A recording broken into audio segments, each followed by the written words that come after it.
ایک شخص نے سوال کیا ہے حنفی عورتیں نماز میں سینے پر ہاتھ کیوں رکھتی ہیں؟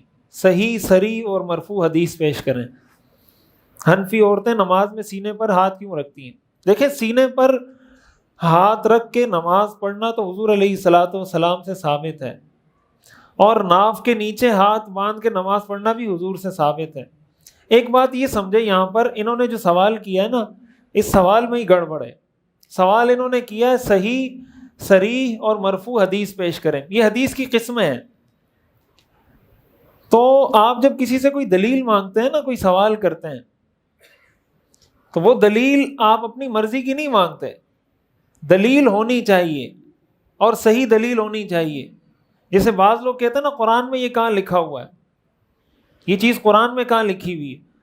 اس کا مطلب یہ ہے کہ جو چیز قرآن میں نہیں ہے وہ ٹھیک نہیں ہے۔ قرآن میں تو نماز کا طریقہ بھی نہیں ہے، قرآن میں تو حج کا طریقہ بھی نہیں ہے، روزے کا پورا طریقہ بھی قرآن میں نہیں ہے، زکوٰۃ کا پورا نصاب کچھ بھی نہیں ہے قرآن میں، پھر تو کچھ بھی فرض نہیں ہوگا۔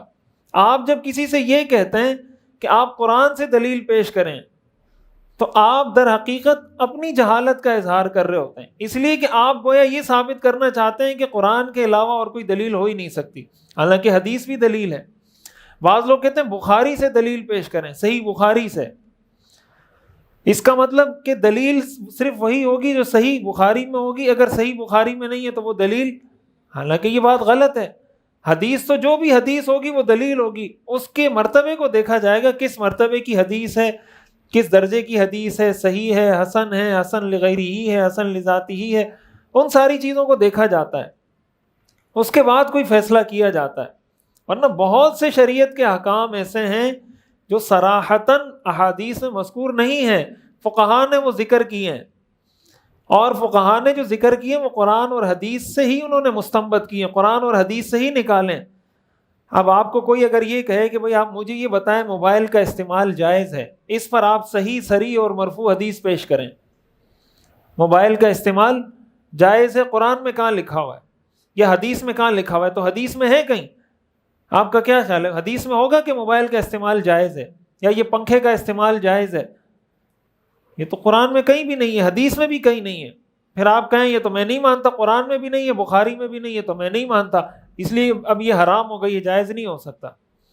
تو یہ سوال ہی غلط ہے کہ آپ کسی کو یہ کہیں کہ اس میں صحیح، صریح اور مرفوع حدیث پیش کریں۔ اس کا مطلب کہ جو حدیث صحیح، صریح اور مرفوع نہیں ہوگی وہ کسی بھی مسئلے میں کسی بھی طرح دلیل نہیں بن سکتی، حالانکہ یہ بات ہی غلط ہے۔ بہرحال جو عورتیں، فقہائے حنفیہ جو عورتوں اور مرد کی نماز میں فرق کرتے ہیں نا، اس کے پیچھے احادیث ہیں۔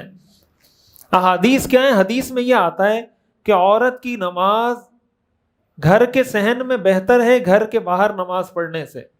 عورت کی نماز گھر کے کمرے میں پڑھنا یہ زیادہ بہتر ہے اس سے کہ وہ گھر کے صحن میں نماز پڑھے۔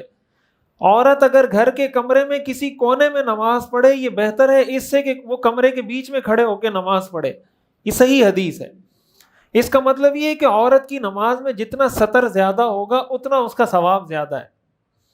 عورت کی نماز میں جتنا سطر زیادہ ہوگا، جتنا وہ چھپ کے نماز پڑھے گی اتنا اس کا اجر، کہ اگر کمرے میں ایک کونے میں کھڑے ہو کے نماز پڑھ رہی ہے اس کا ثواب زیادہ ہے، اگر کمرے میں ہی کمرے کے بیچ میں کھڑے ہو کے پڑھ رہی ہے اس کا ثواب اس سے کم ہے، اور اگر گھر میں ہی صحن میں پڑھ رہی ہے اس کا ثواب اس کمرے والے سے بھی کم ہے۔ اب جب حدیث میں یہ بات آ گئی کہ عورت کی نماز افضل وہ ہے جس میں سطر زیادہ ہو، تو فقہائے حنفیہ جو فرق کرتے ہیں نا کہ عورت سینے پہ ہاتھ باندھے، سینے پہ ہاتھ باندھنا بھی صحیح حدیث سے ثابت ہے، اور ناف کے نیچے ہاتھ باندھنا بھی صحیح حدیث سے ثابت ہے۔ تو فقہائے حنفیہ یہ کہتے ہیں کہ مرد ناف کے نیچے باندھ لیں، عورتیں سینے پر باندھ لیں، دونوں حدیثوں پر عمل بھی ہو جائے گا، اور ساتھ اس حدیث پہ بھی عمل ہو جائے گا کہ عورت کی افضل نماز وہ ہوتی ہے جس میں سطر زیادہ ہو۔